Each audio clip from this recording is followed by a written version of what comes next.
بسم الله الرحمن الرحيم. أهلا وسهلا آد بaan idiin salaamaya dhammaan khiyaarta. Maanta waxaan doonayaa in la wadaago waxaad u qiimo badan oo ah tafsiirka Quraanka Kariimka application aad idinka caawinaya oo inta badan dadka ay soo weydiiya kutubta iyo waxyaabaha ugu fiican iyo saynu ognahayna casrigu wuxuu sii guurayaa al-casr raqami waa laga sii guurayaa inta badan casrigii hore ama qadiimka inkastoo laga maarmeynin haddana waxyaabo badan oo wax fududeynaya baa soo baxaya hadday maktabada tahay hadday application tahay hadday waxyaabo kale tahay marka tafsiirka waxyaabaha inta badan aadka iga caawin jiray ii fududeyn jiray waqtiga soo ururinaya meeshii ishkaal kaaga soo baxana si wanaagsan aad u gaari karayso oo aad u fudud oo aad u dhow waxaa ka mid ah tatbiiqan ama applicationka halkaa idinku soo qoray waa ka albaaxith alqur'aani baa la yiraahdaa labadaba waad ka helaysaa app store-ka play store-ka kadib markaad furto aayadda quraanka aad u baahan tahay suurad baad doonto waa kuwa suuradii halkaa suura ay ku qoran tahay geli doontaa tusaale ahaan wasaafaat baynu galaynaa aayadaheeda koobaad kadib qaybta tafsiirka xaggaa sarana baxth iyo tafsiir iyo culuum iyo masaaxif iyo macaajin baa ku taal qaybta tafsiirkeenu joognaa tafaasiirta markaad hoos soo degto sidaad arki karaysaan wuxuu qaybu kaaga dhigayaa ummahaadkii waa kuwan tafaasiir caama oo loo jeedo si guud bay u sharaxayaan oo dhinacna gaaruma aha oo luqadii iyo mufradaadkii iyo taxqiiqaadkii cilmiga ahaa iyo wax walba oo isdhex wadaan aahaartii iyo shawkaaniga iyabaa ka mid a oo kutubtan aad uga faa'iidaysan jiray runtii ka mid a waxaa ka mid a tafaasiirta mucaasirka oo aan u badnaa tafsiirka almuyasar la yidhaahdo ama tafsiirka sheekh siciidi oo kale oo waxay kugu sheegayaan si kooban macnihii tafsiirka ibnu cuthaymiin laftiisa kastoonu dhammaystirnayn haddana aad buu wanaagsan yahay oo sheekhu meelo si fiican buu kugu soo dhaweynayaa si fudud buu meelaha macnaha qumuudka ku jira uu ku fahamsiinayaa aayadda guud ahaan macnaheeda jamcu al-aqwaal qaybtii mawsuucaadka aqwaashii ahlulcilmiga tafsiirka ibnu jawsi oo kale si fiican ciddii garanaysa wuxuu soo dhigayaa aayaddan intaasoo qowl baa ku jira qiila kadaa waqiila kadaa waqiila kadaa intaasoo qowl buu sardinayaa inkastoo la yidhaahdo aqwaal marar badan isu soo hoosgelaysa oo isu shay ayuu kala tiriyaa inkastoo la yidhaahdo laakiin tafsiirkiisaasi waa cajaa'ib وجمع الأقوال أقوال أهل العلم في الآية وحي كي يداهدين آد بوغو ناكسينيها هي تفسير كما وردنا دا يسونا موسوعة وين وعلى قرنية وحا كمدا تفاسير مركزة العبارة كوان آد كواديك سنجرية تفسير كجلالين يحاشية ديسا حاشية الجملك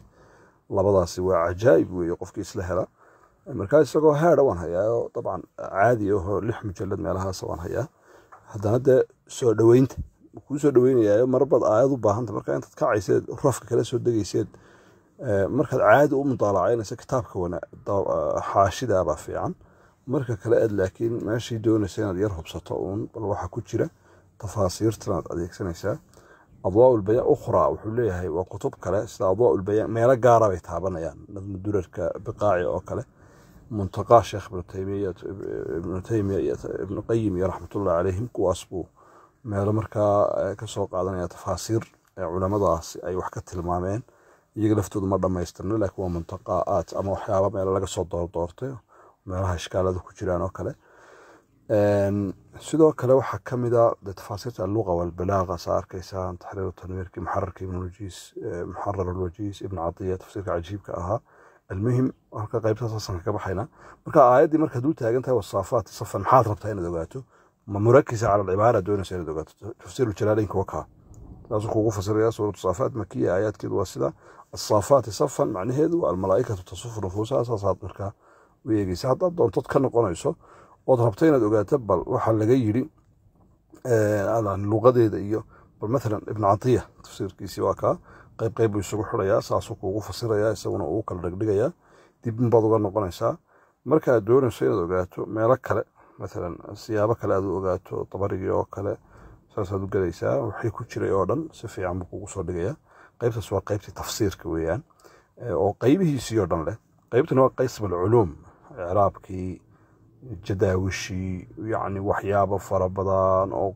qariibka macaanida ereyadii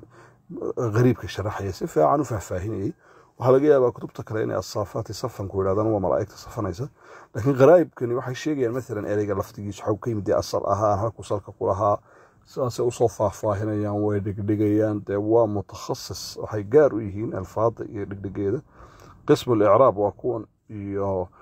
hadday tahay sarfigii iyo balaagadii iyo jawaanibtii luqada ahayd ee cilaaqada la lahayd aayadda ama suuradda guud ahaan bay si fiican u tilmaamayaan qiraa'aadkiina waa kuwaas qism almasaaxif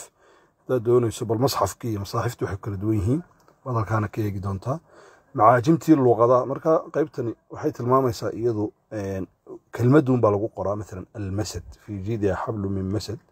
soo aayad qur-aana kumay jirin wakaa almasad waa ku dhufanaysaa kadib wuxuu kuu soo dhigayaa macnaheedii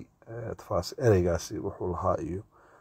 halkaasna wax kugu sheegayaa halka uu ka keenay ama marka marjica uu ka soo qaaday marka qaabkan ama tadbiiqani ilaa xad buu anfacayaa qofka darsi tafsiira oo degdega diyaarinaya amaba sidiisa guud ugu baahda aayad qur-aana wax ka soo galaan ee islaada talow tafsiirkeeda ugu dhow si aad heshaa dee si wanaagsan buu u helayaa siyaabo fara badan oo kale ad uga faa'iidaysan karaysaa waad akhrisan karaysaa qismiga qiraa'aadkaad uga faa'iidaysan karaysaa waxyaabo fara badan baad uga faa'iidaysan karaysaa waxaa cajiiba jamciye khayriya samaysay marka waa bilaash gebigiisuba waa bilaash xayeysiisiina kuma soo gelinayo labada meeloodba waad ka helaysaa lagala soo degi karo meelihii aad kala xiriiraysay waa kuwa aad baad umahadsantihiin kolle in khayrka la nashriyo oo sharku de intaa waa baahaya ee khayrkana la nashriyo waa usuusha iyo waxyaabaha ugu waaweyn ee dacwadeena iyo diinteenuba ku dhisan tahay aad baan idin salaamaya dhammaantiin dacawaadkum asalaamu calaykum waraxmatullahi wabarakaatu